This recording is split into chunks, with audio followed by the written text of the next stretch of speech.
je m'appelle Hélène, je suis ravie de vous retrouver aujourd'hui. Bonjour, je m'appelle Hélène, je suis ravie de vous retrouver aujourd'hui. As-tu vu la différence entre ces deux présentations? Est-ce que tu as eu la même impression quand je t'ai dit bonjour la première fois et la seconde fois? Bien sûr que non. C'est pour ça qu'aujourd'hui, nous allons voir ensemble comment faire pour donner une bonne impression dès la première fois.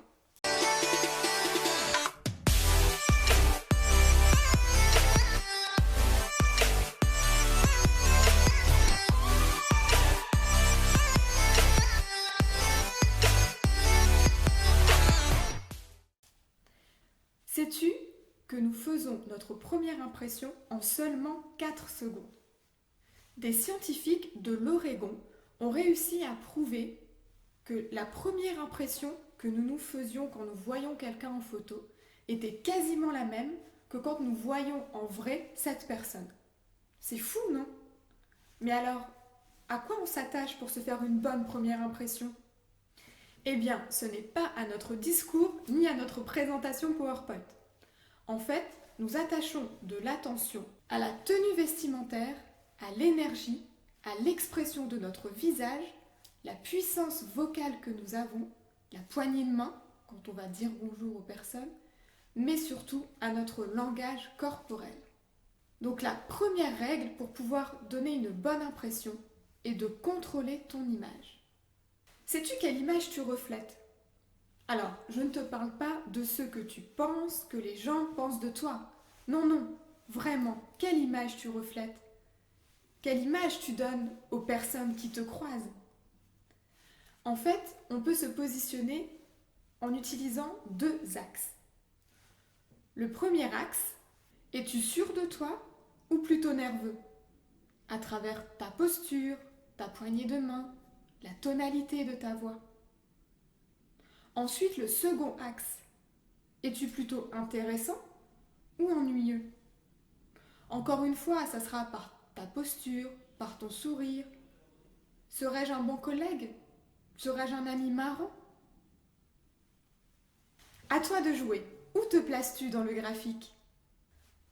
La deuxième règle va être de savoir véhiculer de l'assurance.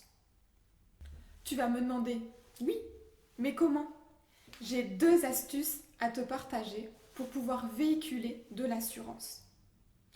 Dans un premier temps, joue avec l'espace. Pourquoi? Parce que les gagnants se tiennent droit. Ils sont fiers, ils ont les épaules ouvertes. Ils n'hésitent pas à prendre de l'espace autour d'eux. Pendant que les perdants, eux, se recroquevillent, se protègent avec leurs bras, baissent la tête, les yeux. À la limite, veulent disparaître, veulent que les gens ne les voient pas. Donc pour prouver que tu as de l'assurance en toi, redresse-toi, sois dynamique, prends de l'espace. La deuxième chose pour véhiculer de l'assurance est de cesser ou de limiter au maximum les autocontacts. Oui, mais c'est quoi un autocontact? Un autocontact, c'est le fait de se toucher, consciemment ou non, pour se rassurer. Par exemple, nous les femmes, on va avoir tendance à jouer avec nos cheveux, replacer nos cheveux, jouer avec nos bijoux, nos bagues. Tu peux aussi toucher tes bras pour te réconforter, tes mains, faire craquer tes doigts. Tous ces autocontacts, qui sont faits bien souvent inconsciemment, font que tu dégages un sentiment où tu n'es pas très sûr de toi. Voilà, tu transmets le fait que ton assurance n'est pas au top. Donc dès aujourd'hui, essaie de prendre conscience quand tu es en conversation avec quelqu'un, que ce soit un ami ou au travail, etc. Est-ce que tu as beaucoup d'autocontact avec toi-même? En résumé, pour véhiculer de l'assurance, adopte une posture fière. Occupe l'espace, lève la tête, regarde la personne dans les yeux. Redresse tes épaules, dégage la poitrine et bombe le torse. Règle numéro 3, l'importance de la voix.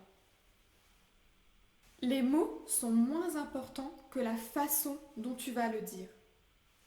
Ton volume vocal va transmettre le fait que tu es sûr de toi ou pas. Faisons un petit jeu. Si je te dis « Bonjour, bonjour. Bonjour. Est-ce que mes bonjours sont identiques?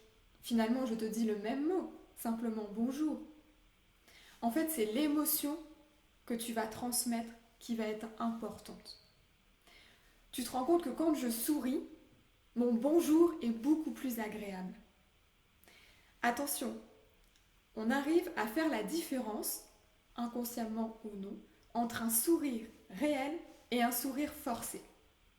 Donc, même au téléphone, fais attention à ton image, fais attention au fait de sourire pour que la personne de l'autre côté entende ta bonne humeur et ton assurance. La 4e règle, avoir une bonne accroche. Alors, pas de stress. Les mots vont être moins importants que la façon dont on va le dire. Par contre, c'est pas une raison pour dire n'importe quoi. Alors, je vais te donner 2 techniques pour avoir une approche au top. Approche directe, simple et efficace. Bonjour, je m'appelle Hélène, je suis ravie de te rencontrer. Ou encore, bonjour, je m'appelle Hélène, puis-je m'asseoir avec toi? Tu peux aussi utiliser une approche en toute transparence, où là, tu vas être transparent sur ton intention avec ton interlocuteur. Bonjour, je m'appelle Hélène, je ne connais personne ici ce soir et j'aimerais faire des rencontres. Puis-je m'asseoir avec vous? Ou encore, si jamais 2 personnes sont en discussion, tu peux les aborder et leur dire « Bonjour, je m'appelle Hélène, votre débat a l'air très intéressant. Puis-je me joindre à vous ?» Voilà, tu as toutes les clés en main pour faire une bonne première impression. N'oublie pas, si tu as aimé la vidéo, de mettre un petit j'aime et de partager à tes amis pour qu'eux aussi connaissent mes astuces. N'oublie pas aussi de t'abonner à notre chaîne YouTube pour pouvoir être informé en premier de la sortie de nos nouvelles vidéos. Je te dis à très vite. Pour aller encore plus loin, nous avons créé un e-book avec des conseils pour pouvoir trouver un équilibre entre ta vie pro et ta vie perso sans changer de métier.